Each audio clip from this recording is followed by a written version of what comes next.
இலங்கை அதிபர் தேர்தலில் சஜித் பிரேமதாசாவை வீழ்த்தி அதிபராகிறார் அனுரகுமார திசநாயக்க.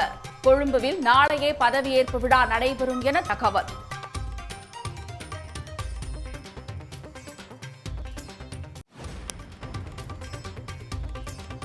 அதிபர் தேர்தலில் நீடித்த கடும் இழுபறியால் இலங்கை வரலாற்றில் முதன்முறையாக இரண்டாவது விருப்ப வாக்கு எண்ணிக்கை. 3 முறை அதிபர் தேர்தலில் போட்டியிட்டும் படுதோல்வியை சந்தித்த ரணில் விக்ரமசிங்கே.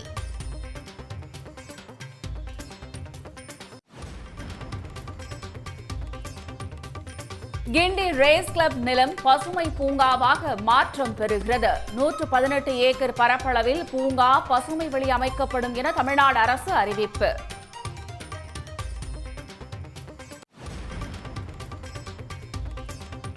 செஸ் ஒலிம்பியாட் வரலாற்றில் முதல் முறையாக தங்கம் வென்று இந்தியா சாதனை. ஆடவர் மற்றும் மகளிர் அணிகள் வரலாற்று வெற்றியை பதிவு செய்ததால் இரட்டிப்பு மகிழ்ச்சி.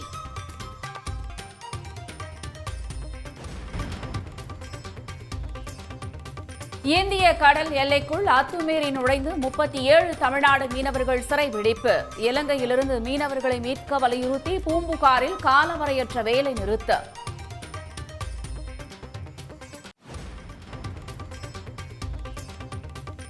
அதிமுக நிச்சயம் ஒன்றிணையும் என ஓ பன்னீர்செல்வம் அறிக்கை. கட்சியில் இருந்து நீக்கியவர்களை மீண்டும் சேர்க்க வாய்ப்பே இல்லை என பழனிசாமி கூறியதற்கு பதிலடி.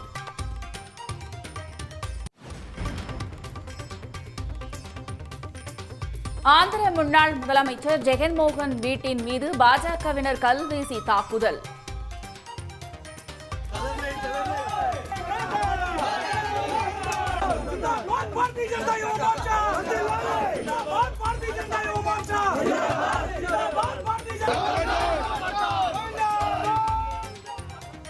திருப்பதி லட்டு விவகாரத்தில் அறங்காவலர் குழுவில் பாஜகவினரும் இருந்ததாக கூறி பிரதமருக்கு ஜெகன்மோகன் கடிதம்.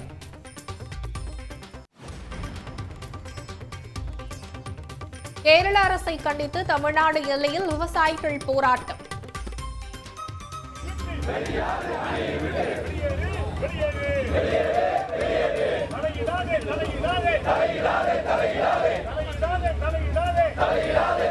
பேபி அணையை பலப்படுத்திவிட்டு பெரியாறு அணையை ஆய்வு செய்ய கோரிக்கை.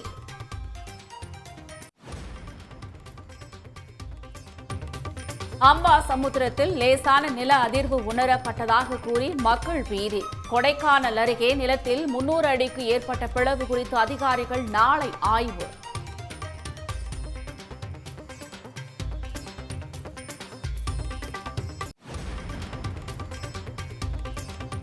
மும்பையில் அடுத்த ஆண்டு நடைபெறும் லண்டன் இசைக்குழு நிகழ்ச்சிக்காக டிக்கெட் முன்பதிவு செய்ய கடும் போட்டி. லட்சக்கணக்கானோர் முன்பதிவால் புக் மை ஷோ தளம் முடங்கியது. கூடுதல் இசை நிகழ்ச்சிக்கு ஏற்பாடு.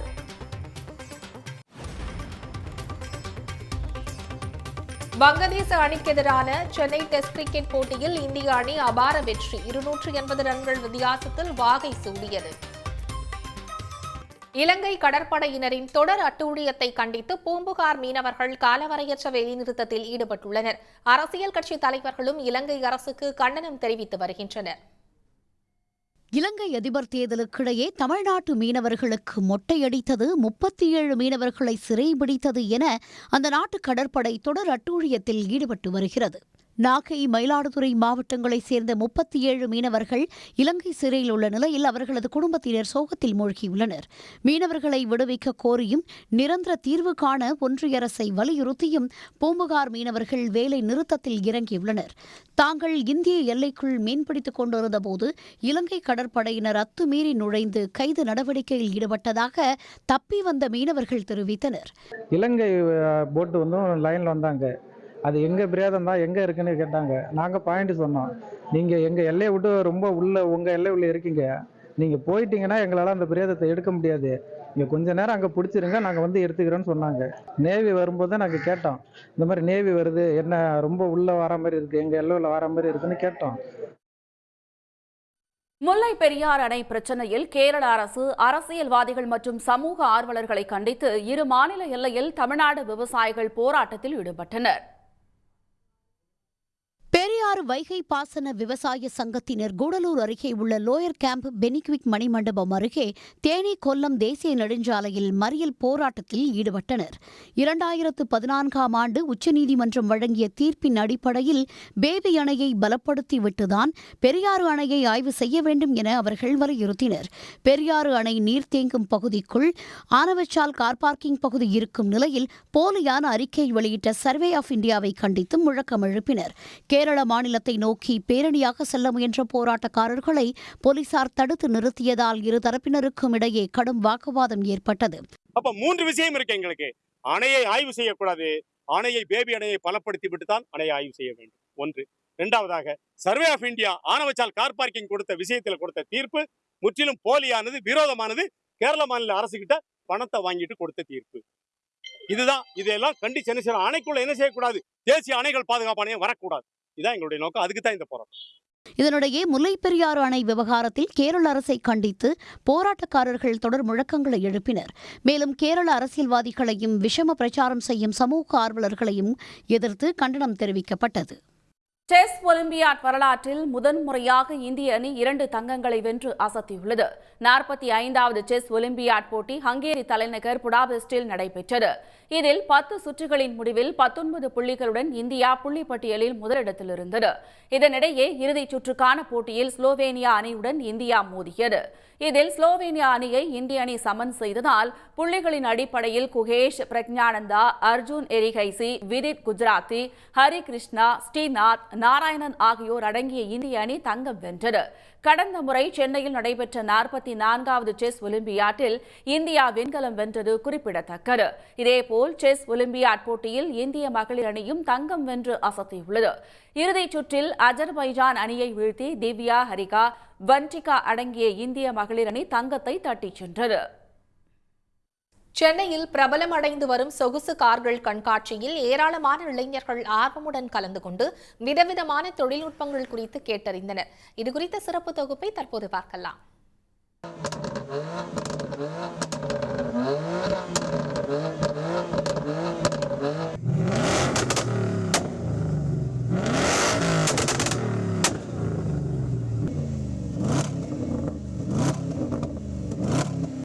அமெரிக்கா, ஐரோப்பிய நாடுகளில் பிரபலமான சொகுசு கார் கண்காட்சி தற்போது சென்னையிலும் அரங்கேறி வருகிறது. BMW M340i, BMW M2 competition, ஆடி TT, ஃபோர்ட் முஸ்டாங் 5.0, ஆடி RS7, ஆடி S5, ஆடி Q8 sport, Honda civic, BMW X5, Defender range rover, Volkswagen polo என 40க்கும் மேற்பட்ட கார்கள் கண்காட்சியில் அணிவகுத்தன. விதவிதமான சைலன்சர் சத்தங்கள், இன்ஜினில் மாற்றங்கள், வேகத்தை அதிகரிப்பதற்கான தொழில்நுட்பம் என ஒவ்வொரு காரிலும் மேற்கொள்ளப்பட்டுள்ள மாற்றங்கள் பார்வையாளர்களை வியக்க வைத்தன. ட்ராக் ரேசிங்னா என்னென்னா வந்துட்டு 4 வீலர் வந்துட்டு ஒரு ப்ராப்பர் FMSA ப்ரெப் ட்ராக்கில் வந்துட்டு எல்லோரும் டியூன் பண்ண காரை வந்துட்டு அவங்க அங்கே பெர்ஃபார்ம் பண்ணிடலாம். ஸோ நாங்கள் என்ன ஹெல்ப் பண்ணுறோன்னா, நீங்கள் வந்துட்டு நார்மலாக போய் அங்கே ட்ராக் ரேசிங் பண்ணாமல் நீங்கள் எங்கள் கிட்டே கார் கொண்டு எடுத்துகிட்டு வந்துட்டு நீங்கள் கார் எங்கள் கிட்டே ப்ரொஃபஷனலாக நீங்கள் ரெடி பண்ணிவிட்டு, ஸோ ரேசிங்கான என்ன நார்ம்ஸ், எல்லா ரூல்ஸ் அண்ட் ரெகுலேஷன், ட்ரைனிங் எல்லாமே ப்ராப்பராக கொடுத்துட்டு இது ஒன்று பண்ணுறோம். ப்ளஸ் இதெல்லாம் உங்கள் காரை நீங்கள் மாடிஃபை பண்ணணும், டியூனிங் பண்ணணுன்னா நீங்களும் எங்ககிட்ட வந்து நீங்கள் ரீச் அவுட் பண்ணலாம். Definitely it's a very good thing. Lots of car enthusiast நீங்கள் வந்து யூ கெட் டு நோ இந்த மாதிரி ஒரு கார்ஸ் இருக்கா, என்ன மாதிரி மாட்ஸ் இருக்குது, டெக்னிக்கலாகவும் you can understand. Plus community more of like interaction, ஒரு friendly gatherings and everything. So ரொம்ப ஹெல்ப்ஃபுல்லாக இருக்கும் for all the car enthusiast to get to know all super cars, feel and set, drive if you have a chance to drive. அதெல்லாம் வந்து கொஞ்சம் interesting. இளைஞர்கள் மட்டுமல்லாது சிறுவர்களும் சொகுசு கார்களின் தொழில்நுட்பங்களை நேரில் கண்டு மகிழ்ந்தனர். ஃபோர்ட் முஸ்டாங், ஆடி TT போன்ற கார்களின் சைலன்சர் சத்தங்கள் இவர்களை வியக்க வைத்தது. சாதாரண கார்களில் தொழில்நுட்ப ரீதியாக மேற்கொள்ளப்படும் சிறு மாற்றங்கள் பெரிய அளவிலான சொகுசு கார்களில் பயணிப்பது போன்ற உணர்வை தருவதாக பலர் மகிழ்ச்சி தெரிவித்தனர். சூப்பர் கார்லாம் இருக்குது. சிம்பிள் காரை கூட பயங்கரமாக மாடிஃபை பண்ணி வச்சுருக்காங்க. போலோ அந்த காரை மாடிஃபை பண்ணுறதுக்குன்னு செஞ்ச ஒரு கார் தான். பயங்கரமாக மாடிஃபை பண்ணியிருக்காங்க. ஏர் ஃபில்டர்லேருந்து இன்ஜின்லேருந்து எல்லாத்தையுமே டியூன் பண்ணியிருக்காங்க. பயங்கரமாக இருக்குது. அது தவிர ஆடியில் RS5 இருக்குது. RS7 இருக்குது, S5 இருக்குது, BMW M340i இருக்குது. இப்போ ஒரு மஸ்டாங் ஒருத்தர் வந்தார். மஸ்டாங்லாம் பார்க்கவே முடியாது, இப்போ ப்ரொடக்ஷன்லேயே இல்லை. ஃபோர்ட் ரொம்ப நாள் முன்னாடியே மூடிட்டாங்க. பட் இப்போது வந்திருக்கு, சான்ஸே இல்லை, அப்படி இருக்குது. அதுவும் அவர் பயங்கரமாக எக்ஸாஸ்ட்லாம் மாடிஃபை பண்ணியிருக்காரு. இங்கே எல்லாத்த விட மஸ்டாங் தான் அலறுது, அப்படியே எல்லாரையும் அலற விட்டாங்க. எனக்கு வந்துட்டு 11 இயர்ஸ் ஆகுது. நான் 18 கிராஸ் பண்ணோடனே ஃபஸ்ட் திங் லைசன்ஸ் வாங்கணும், ஒரு ரிச் லெவலுக்கு போயிட்டு ஒரு கார் வாங்கணும், நல்ல கார். அதை வாங்கி எனக்கு மாடிஃபை பண்ணி அப்போ V8 இன்ஜினோட என்ன இன்ஜின் இருக்கோ அதை போட்டு எனக்கு டியூன் பண்ணணும்னு தான் ஆசை. இந்த வகை சொகுசு கார்கள் கண்காட்சி வெறும் கார்களின் மீதான மோகமாக மட்டுமல்லாமல் ஆட்டோமொபைல் தொழில்நுட்பங்கள் மீதான அறிவையும் விசாலமாக்கிறது. ஆட்டோமொபைல் தொழில்துறையின் முனையமாக திகழும் தமிழ்நாட்டில் இம்மாதிரியான சொகுசு கார்கள் கண்காட்சியை தொடர்ந்து நடத்துவது ஆரோக்கியமானதே. சன் செய்திகளுக்காக ஒளிப்பதிவாளர் நரேந்திரனுடன் செய்தியாளர் ஹரிஹரன்.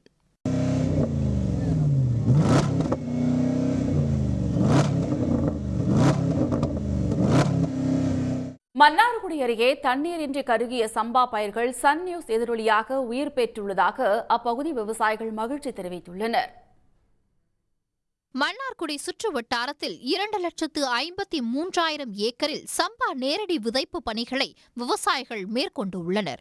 ஆனால் டெல்டா சாகுபடிக்கு மேட்டூர் அணையில் இருந்து தண்ணீர் திறந்து 40 நாட்களை கடந்த போதிலும் கோட்டூர் ஒன்றியத்திற்கு தண்ணீர் வந்து சேரவில்லை.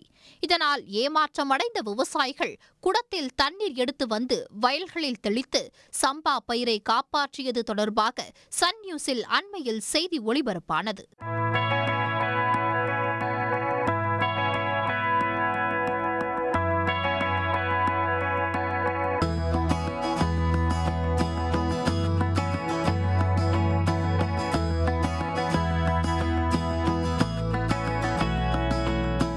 இதையடுத்து நீர்வளத்துறை அதிகாரிகள் பைங்காட்டூர் வாய்க்காலில் தண்ணீர் பாய போர்க்கால அடிப்படையில் நடவடிக்கை எடுத்தனர். தற்போது சாகுபடிக்கு தேவையான தண்ணீர் வந்ததால் அப்பகுதி விவசாயிகள் மகிழ்ச்சி அடைந்துள்ளனர். வயலில் இறங்கி தண்ணி தூக்கி ஊற்றுற போராட்டம் வச்சிருந்தோம்.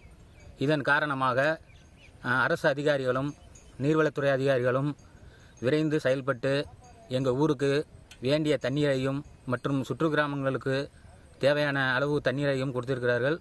அவர்களுக்கு விவசாயிகளின் சார்பாக நன்றியை தெரிவித்துக் கொள்கிறோம். தொடர்ந்து இதே நிலை நீடிக்கக்கூடாது என்பதை மீண்டும் ஒரு கோரிக்கையாக வைக்கின்றோம். நீர்வளத்துறை நேரடியாக ஆய்வு செய்த பிறகு நேரடியாக ஆய்வு செய்து தண்ணி வழங்கப்பட்டுள்ளது. அந்த தண்ணி வழங்கப்பட்டுள்ளது 20 கிராமங்களுக்கும் தண்ணி பாய்ஞ்சி விட்டது. மீண்டும் அவங்க எழுத்துப்பூர்வமாக மழை காலம் வரைக்கும் தண்ணி வழங்குமாறு கூறியுள்ளார்கள். அவர்களுக்கும் நன்றி வினிஸ் வெளியாகிவிட்ட நன்றியும் நீர்வளத்துறை அதிகாரி அவர்களுக்கும் நன்றி தெரிவித்துக் கொள்கிறோம். கால தாமதமாக தண்ணீர் கிடைத்தாலும் பயிர்களுக்கு தேவையான அளவு தண்ணீர் கிடைத்துள்ளதாக விவசாயிகள் தெரிவித்தனர். இதனால் பயிர்கள் செழித்து வரும் என்றும் அவர்கள் மகிழ்ச்சி தெரிவித்தனர். கீழடியில் நடந்து வரும் 10ஆம் கட்ட அகழாய்வில் ஒரே இடத்தில் அடுத்தடுத்து சுடுமண் பானைகள் கிடைத்து வருவது ஆராய்ச்சியாளர்களை ஆச்சரியத்தில் ஆழ்த்தி வருகிறது.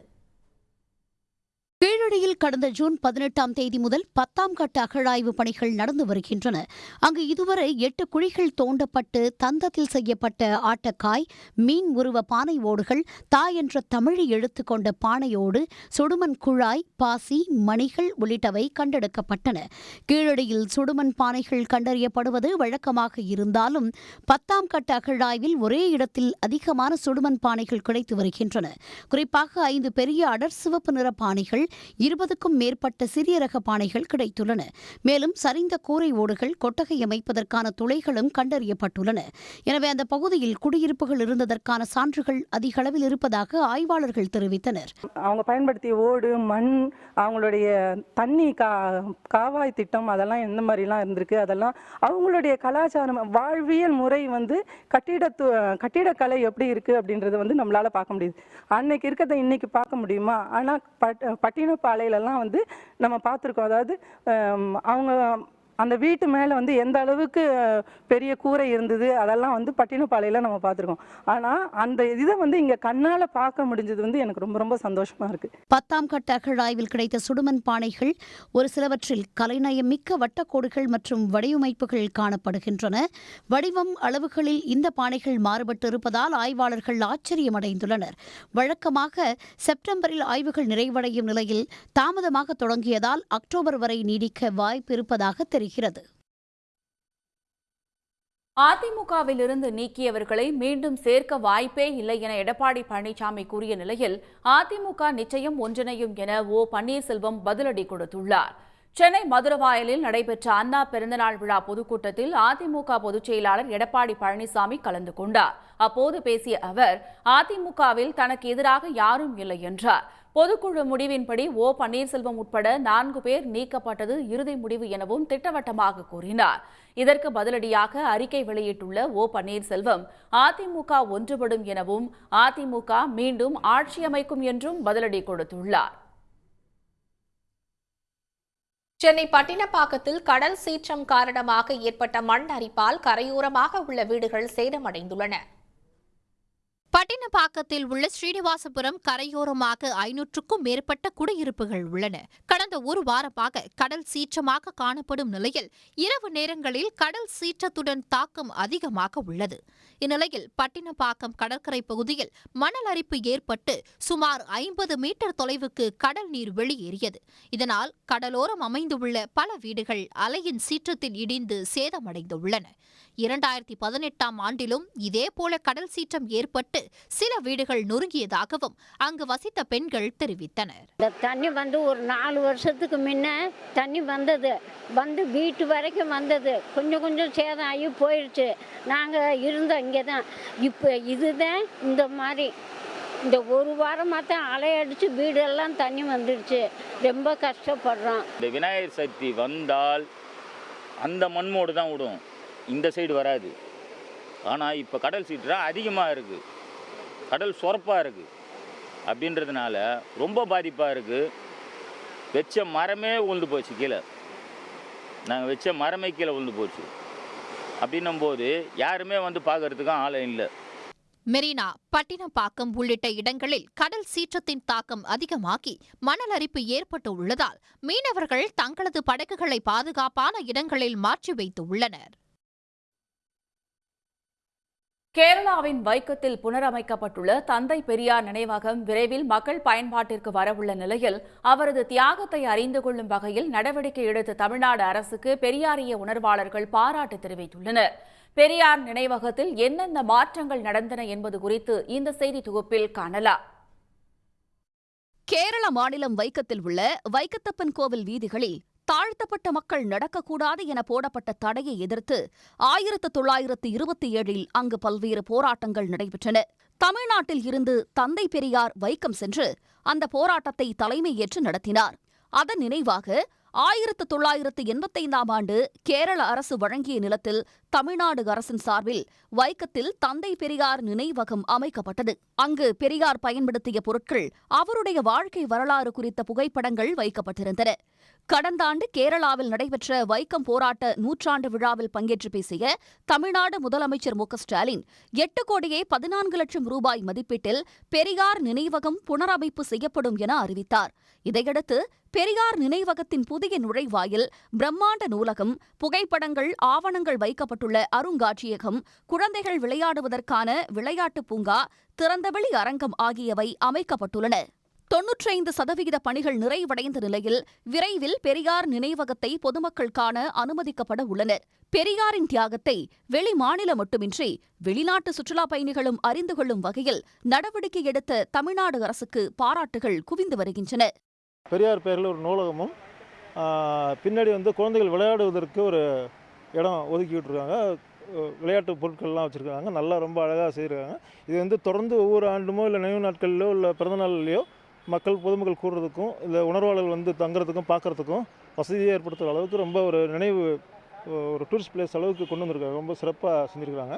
அந்த பக்கம் பார்த்திங்கன்னா அருங்காட்சியகம் உருவாக்கியிருக்காங்க. பெரியார் வைக்கம் போடுற நினைவுக்கு என்னென்ன இருக்கோ அது சம்மந்தமான புகைப்படங்கள் வச்சு ரொம்ப அற்புதமான உள் அலங்காரம்லாம் பண்ணி சிறப்பாக செஞ்சுருக்காங்க. மிக சிறப்பாகவும் நேர்த்தியாகவும் என்ன நோக்கத்திற்காக இந்த அருங்காட்சியகம் அமைக்கப்பட்டிருக்கிறதோ அந்த நோக்கத்தை வெகுவாக நிறைவேற்றுகின்ற அளவில் அருங்காட்சியகம் மிக சிறப்பாக இருக்கின்றது தமிழக அரசின் பங்களிப்பு. கேரளாவில் அமைந்துள்ள தந்தை பெரியாரின் நினைவகத்தை பிரம்மாண்டமாக புனரமைத்தது எதற்காக நினைவகம் அமைக்கப்பட்டதோ அந்த நோக்கத்தை அடைய உள்ளதாக பெரியாரிய உணர்வாளர்கள் கூறியுள்ளனர். சன் செய்திகளுக்காக ஒளிப்பதிவாளர் நிதினுடன் செய்தியாளர் தென்னிலவன். இந்தி திரையுலகில் டாப் ஹீரோக்களின் திரைப்படங்கள் அடுத்தடுத்து வசூலில் தோல்வியடைந்து வரும் நிலையில் பெரிய பட்ஜெட் திரைப்படங்கள் பல கைவிடப்பட்டு வருகின்றன. கொரோனா தொற்று காலகட்டத்துக்கு பிறகு பாலிவுட் திரையுலகில் பெரிய ஹீரோக்களின் திரைப்படங்கள் பல தோல்வியை சந்தித்து உள்ளன. இதே வேளையில் டாப் ஹீரோக்களுக்கு அடுத்த கட்டத்தில் உள்ள நடிகர் நடிகைகளின் திரைப்படங்கள் கவனம் பெற்று வசூல் ரீதியாக லாபம் அடைந்து வருகின்றன. இதனால் பெரிய ஹீரோக்களை வைத்து உருவாக உள்ளதாக அறிவிக்கப்பட்ட பல திரைப்படங்களை அவற்றின் தயாரிப்பாளர்கள் கிட்டத்தட்ட கைவிடும் நிலைக்கு சென்றுள்ளனர். ரன்வீர் சிங்கின் பைஜு பவ்ரா, டைகர் ஷெராஃபின் கன்பத் 2, ராம்போ மற்றும் ஹீரோ நம்பர் 1, அக்ஷய்குமாரின் ஹீரோ பேரி 3, தீபிகா படுகோனின் திரௌபதி, வருண் தவானின் மிஸ்டர் லேலே ஆகிய திரைப்படங்கள் அறிவிக்கப்பட்டு அதற்கு பிறகான எந்த பணிகளும் நடைபெறாமல் விடப்பட்டன. கொரோனாவுக்கு முன்பு பெரிய நடிகர்களின் ஊதியம் படத்தின் பட்ஜெட்டில் 40 முதல் 50 விழுக்காடாக இருந்தது. தற்போது அது 50 முதல் 60% உயர்ந்துள்ளது. மேலும் ஒவ்வொரு நடிகரும் உடற்பயிற்சி செய்ய, உணவு சாப்பிட, அவரது குழுவினர்களுக்கு என 3 கேரவன் வாகனங்களை கேட்பதாகவும் இதனால் தேவையற்ற செலவுகள் அதிகரிப்பதாக தயாரிப்பு நிறுவனங்கள் தரப்பில் கூறப்படுகிறது. ஓடிடி தளங்களின் வரவுகளால் பார்வையாளர்களின் ரசனையும் மாறி வருகிறது. எனவே நடிகர்களை தாண்டி படத்தின் களம், கதையை வைத்தே அவற்றுக்கான வரவேற்பு அதிகரிப்பதாகவும் தயாரிப்பாளர்கள் கூறுகின்றனர். இதனால் பெரிய பட்ஜெட் திரைப்படங்களுக்கு ஓடிடி தளங்கள் கொடுத்து வந்த விலையும் குறைந்துள்ளது. ஹீரோக்களின் ஊதியம், அவர்களுக்கான இதர செலவுகளால் படத்திற்கான விளம்பர பணிகளுக்கு கூட நிதியை ஒதுக்க முடியாத நிலை உருவாவதாக தயாரிப்பாளர்கள் கூறுகின்றனர். சமீபத்தில் ஸ்ரத்தா கபூரின் ஸ்ரீ என்ற திரைப்படம் யாரும் எதிர்பார்க்காத விதமாக பாலிவுட்டில் பெரும் வெற்றியை பெற்றது. சிறிய பட்ஜெட்டில் எடுக்கப்பட்ட இந்த திரைப்படம் சிறப்பான விளம்பர மற்றும் அழுத்தமான கதையினால் மக்கள் மத்தியில் வரவேற்பை பெற்றதும் குறிப்பிடத்தக்கது. உடனுக்குடன் செய்திகளை தெரிந்து கொள்ள சன் நியூஸ் பெல் ஐகானை கிளிக் பண்ணுங்க.